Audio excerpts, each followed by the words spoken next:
2012년도 서울특별시 예산안 제출에 따른 기자 설명회를 시작하도록 하겠습니다. 먼저 박원순 시장께서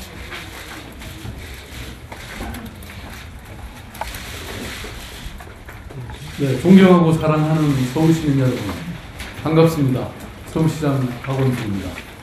오늘은 제가 시민 여러분 앞에서 그리고 언론인 여러분 앞에서 기자 설명회 데뷔를 하는 날입니다. 많이 떨리고 긴장되지만 첫 발표 안건이 새해 서울의 살림살이의 밑거름인 2012년 예산안이라는 점 정말 뜻깊고 의미있게 생각합니다. 이번 예산안은 지난 5년간 지속되어온 전시성 토건 중심의 서울시정 패러다임을 사람 중심, 시민과 복지 중심으로 바꿔가는 첫 단추라는 데 가장 큰 의미가 있습니다.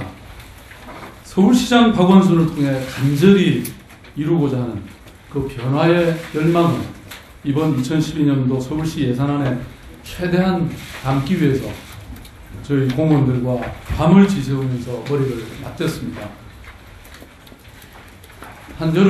지난 열흘간에 제가 바쳤던 온 시간과 노력의 결정판이다 이렇게 생각할 수 있습니다. 선거 과정에서 시민들과 약속을 단행하고 시민들과 또 그 시민들의 꿈과 희망을 정책으로 담아내는 데도 소홀함이 없도록 최선을 다했습니다. 무엇보다 이번 예산안 편성은 시민들이 내신 그 소중한 세금을 낭비하지 않겠다, 이런 전제로부터 시작이 됐습니다.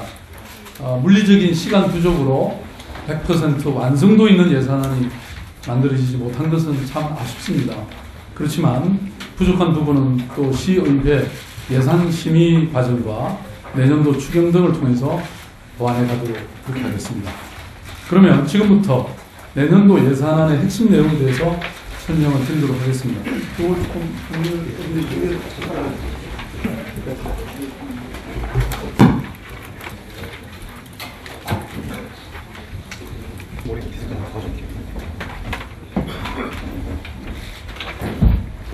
시장이 예산안 갖고 와서 이렇게 발표를 처음 보셨죠? 제가 선거기간 중에 정책 발표를 하면서 응법을 합치기 위한 좀더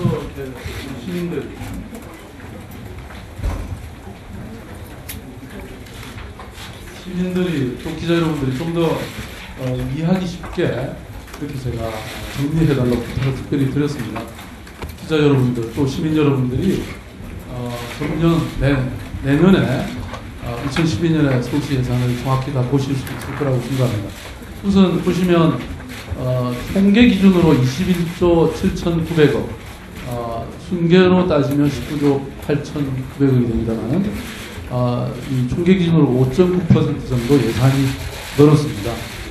그리고 여기 도표를 보시면 딱 아시겠지만 가장 저희들이 중요하게 생각하는 복지 예산이 5조 1,646억에 이르고 있습니다. 이걸 보시면 점유비, 서울시 내년 예산에 점유비가 가장 뭐가 높은지를 아실 수 있습니다. 우선 사회복지가 26%입니다. 원래 24%에서 2%를 올렸습니다.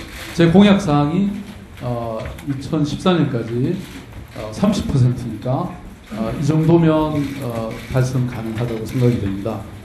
그 다음에 정답률로 보시면 예년의 예산과는 어떻게 뭐가 다른가 이걸 아실 수 있는데 우선 사회복지가 13.3%가 늘었습니다. 그러나 가장 많이 늘은 것은 이 도시 안전입니다. 작년 우리가 금년 여름이죠. 그 수해라든지 또 작년 겨울에 폭설을 경험을 했는데 어떻게 하면 이 도시의 안전을 지킵니다. 그야말로 저는 서울시장의 가장 첫 번째라는 임무가 바로 안전한 도시를 만드는 것이라고 생각합니다. 그런 측면에서 예산이 44% 늘었습니다. 이걸 보시면 내년 예산의 가장 큰 특징을 보실 수가 있을 겁니다. 그것을 조금 더 세분해서 말씀을 드리면 저는 무엇보다도 서울 시민이 내시는 그 피 같은 예산을, 세금을 어떻게 하면 줄일 수 있는지, 아낄 수 있는지 거기에 벽점을 뒀습니다. 그리고 그 예산, 그렇게 아낀 예산을 복지 예산, 또 걱정을 들어주는 안심 예산, 그리고 지속 가능한 좋은 일자리를 만들어내는 그런 창조적으로 쓰는 예산에 투입하고자 합니다. 조금 더 자세한 것은 자세히 말씀을 드리겠습니다.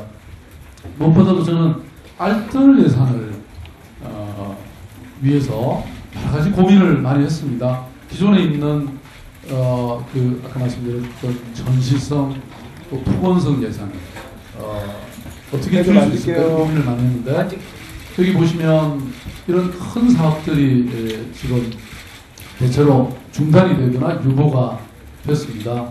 물론 앞으로 제가 공약했던 것처럼 공공투자관리센터를 서울시 안에도 만들어서 처음부터 보다 더 공정한, 객관적이고 엄정한 이런 심사를 거치도록 할 예정입니다.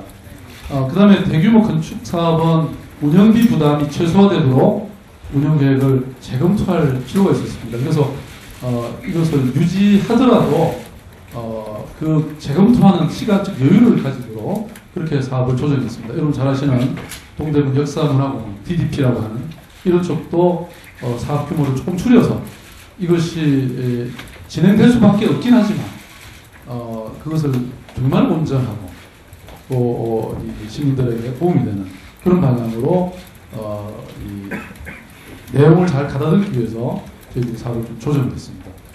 그 다음에 이렇게 중단 유보된 사업은 이미 약속드린 것처럼 사업 조정 회의를 통해서 보다 더 전문적으로 검토를 해서 사업을 최종적으로 결정할 그런 생각입니다. 그 다음에 여러분 잘 아시는 홍보선 예산은 대폭적으로 감축을 했습니다. 보시면 작년 2011년의 경우에는 서울시 의회가 제동을 걸었기 때문에 이 정도밖에 쓰지 않았습니다만 2010년 대비는 약 330억이 줄었습니다. 저는 홍보라는 것은 우리가 사업을 잘하고 있으면 저절로 알려진다고 저는 생각합니다. 그 다음에 이 체납 징수를 강화하고 또 재산 관리 효율성을 증대시키겠습니다. 서울시 이 세수는 굉장히 제한되어 있습니다. 그렇지만 저희들이 그 범위 안에서라도 최선을 다하겠다는, 한 푼이라도 더 늘리겠다는 제 의지가 반영이 되어 있습니다. 그 다음에 복지 예산에 대해서 조금 더 설명을 드리면, 서울 시민의 집 걱정을 드는 것에 가장 큰 역점을 뒀습니다. 5,900억, 거의 6천억의 돈이 이곳에 투자됩니다. 제가 공약을 했던 8만 호를 위해서 어떻게 하든 이 수치를, 이 목표를 달성시켜보자는 것이 제 의지입니다. 본래 6만 호는 이미 기존에 그 전임 시장의 약속이었고 또 그것은 사업계획이 잡혀 있었습니다. 그래서 8만 호 공고를 위해서 일단 2012년도에 5,800억 정도를 투자하고, 그 안에는 그 기존의 공공임대주택 건설뿐만 아니라 공공원룸텔이라든지 이런 또 다른 대안적인 그 주택 확보 방안도 들어있습니다. 또 무엇보다 중요한 것은 전세 보증금 센터를 운영하겠다는 것입니다.